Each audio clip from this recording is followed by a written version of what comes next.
നമസ്കാരം. Lal's kitchen and ബ്ലോഗ്സിൻ്റെ Ireland ഈ ആഴ്ച എന്ന ന്യൂസ് വീഡിയോയിലേക്ക് എല്ലാവർക്കും സ്വാഗതം.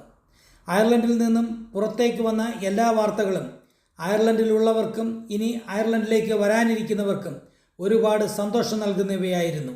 കഴിഞ്ഞ കുറേ മാസങ്ങളായി നിലനിന്നിരുന്ന റിക്രൂട്ട്മെൻറ്റ് ഫ്രീസിംഗ് നിർത്തലാക്കാൻ ഒരുങ്ങുന്നു എന്ന സന്തോഷ വാർത്ത HSEയുടെ ചീഫ് എക്സിക്യൂട്ടീവ് ബെർണാഡ് ഗ്ലോസ്റ്റർ പ്രഖ്യാപിക്കുന്നു.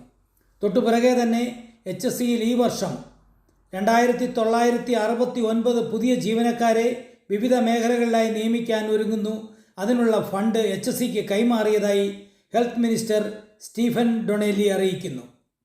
ഈ രണ്ട് വാർത്തകളും ഇന്ത്യയിൽ നിന്നടക്കം അയർലൻഡിലേക്ക് കുടിയേറാൻ കാത്തിരിക്കുന്ന ഒരുപാട് പേർക്ക് പ്രയോജനപ്പെടും എന്നുള്ളതിൽ ഒരു സംശയവുമില്ല.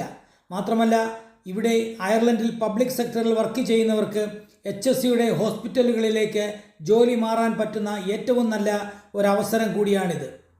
അടുത്തത്, അയർലൻഡിൽ ജനറൽ വർക്ക് പെർമിറ്റിൽ വന്നിട്ടുള്ള ആളുകൾക്ക് അവരുടെ സ്പൗസ് അയർലൻഡിൽ എത്തിക്കഴിഞ്ഞാൽ അവർക്ക് ജോലി ചെയ്യുന്നതിന് പ്രത്യേകിച്ച് നിയമ തടസ്സം ഒന്നുമില്ല എന്നുള്ളതാണ്.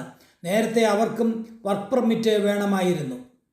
ഹെൽത്ത് കെയർ അസിസ്റ്റൻ്റായി വന്ന ഒരുപാട് പേർക്ക് ഇതിൻ്റെ പ്രയോജനം കിട്ടും, അവരുടെ സ്പൗസ് അയർലൻഡിൽ എത്തിക്കഴിഞ്ഞാൽ എന്ന് പ്രത്യാശിക്കുന്നു. മറ്റൊരു പ്രധാന വാർത്ത, വർക്ക് പെർമിറ്റിൽ അയർലൻഡിലേക്ക് വന്നവർക്ക് അവരുടെ തൊഴിലുടമയെ മാറ്റുകയും പുതിയ ജോലിയിൽ പ്രവേശിക്കുന്നതിനുള്ള തടസ്സം മാറ്റുന്നതുമായ പുതിയ ബിൽ ഗവൺമെൻറ് പാസ്സാക്കിയിരിക്കുകയാണ്. നേരത്തെ 2 വർഷത്തെ വർക്ക് പെർമിറ്റിൽ അയർലൻഡിൽ എത്തിക്കഴിഞ്ഞാൽ അത്രയും നാൾ ഈ വർക്ക് പെർമിറ്റ് കൊടുത്തവരുടെ അടുത്ത് തന്നെ ജോലി ചെയ്യണമെന്നത് നിർബന്ധമായിരുന്നു. ഇപ്പോൾ അതിനൊരു അവസാനമായിരിക്കുകയാണ്. ഇത് ഏറ്റവും കൂടുതൽ ഗുണം ചെയ്യുന്നത് ഒരുപാട് യോഗ്യതയുള്ള പലരും ഹെൽത്ത് കെയറിലും മറ്റും എങ്ങനെയെങ്കിലും അയർലൻഡിലേക്ക് കടന്നുകൂടാൻ ശ്രമിച്ചിട്ടുണ്ട്. അവർക്കൊക്കെ കൂടുതൽ സാലറിയിൽ നല്ല ജോലികൾ കണ്ടുപിടിച്ച് മാറാൻ ഈ നിയമം അവരെ സഹായിക്കും. വിശദമായ വാർത്തകൾ അടുത്ത ദിവസങ്ങളിൽ ഞങ്ങൾ അപ്ഡേറ്റ് ചെയ്യുന്നതായിരിക്കും. അടുത്ത മറ്റൊരു വാർത്ത, ജീവിക്കാൻ ചെലവേറിയ നഗരങ്ങളുടെ പട്ടികയിൽ ഡബ്ലിനും ഉൾപ്പെട്ടു. ലോക നഗരങ്ങളുടെ പട്ടികയിൽ ആദ്യ 50 സ്ഥാനത്തിൽ ഡബ്ലിനും എത്തി.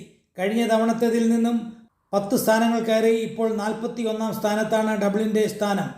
ഗതാഗതം, ഭക്ഷണം, വസ്ത്രം, ദൈനംദിന ആവശ്യങ്ങൾക്കുള്ള സാധനങ്ങളുടെ ചിലവ്, വിനോദം എന്നിങ്ങനെ 200-ലധികം ഘടകങ്ങൾ അടിസ്ഥാനമാക്കി നടത്തിയ പഠനത്തിലാണ് ഇക്കാര്യം വ്യക്തമാക്കിയത്. ഇത് ഏറ്റവും കൂടുതൽ പ്രതിഫലിക്കുന്നത് പ്രവാസികളായ ആളുകളുടെ ഇടയിലാണ്. ഇനി മറ്റു കുറേ വിശേഷങ്ങളുമായി അടുത്ത ആഴ്ചയിൽ കാണാം. അതുവരേക്കും നന്ദി, നമസ്കാരം.